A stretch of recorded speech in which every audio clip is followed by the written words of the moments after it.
Since 93 Sports, the only place for sports, entertainment, and the most relevant social issues of today.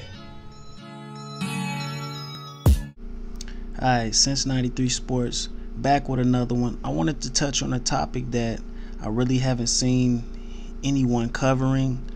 You know, it's one of the reasons that I got into doing YouTube videos, because I wanted to cover topics that a lot of people aren't covering, topics that, you know, I might think that other people might want to hear that a lot of people aren't covering.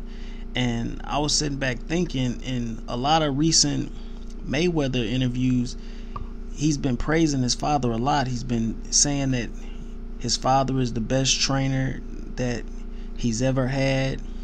He's been saying that he's always did everything his father told him.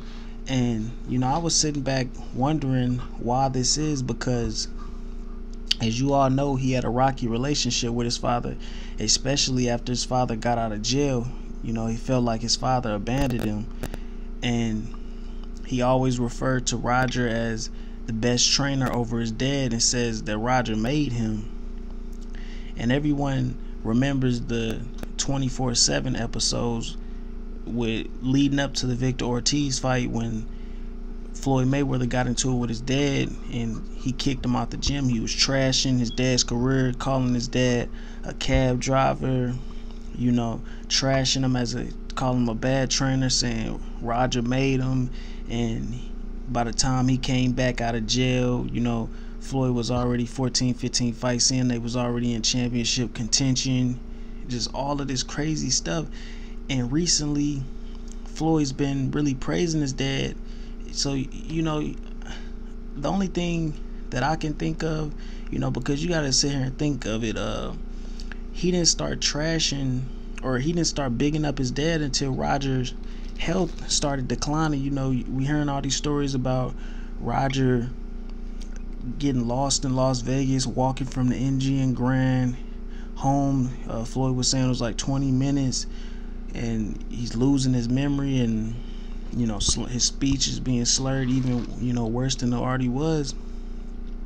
So my assumption is either Floyd's doing it for the cameras, just for a big story, just trying to have a good story, how he had humble beginnings, and, you know, he's this listening, obedient son for his father. Or Floyd has finally realized the defensive principles that his father taught him has helped him maintain his mental sharpness through the years. You know, if you listen to Floyd talk, you know, he still talks, you know, very well. He's very articulate.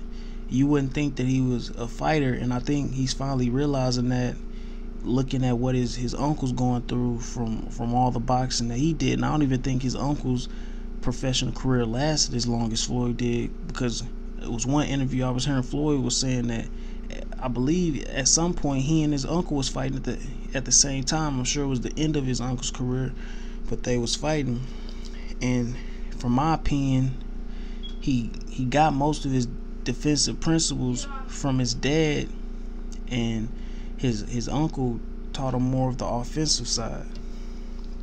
But I just thought that was interesting that he's kind of changing his tune later on in his career, when he was just trashing his dad in the past. And, you know, I don't know, man. Y'all make sure y'all give me y'all comments on the situation. Make sure y'all like, comment, subscribe, and hit that bell icon to be notified when all my latest content drops. And I'm out.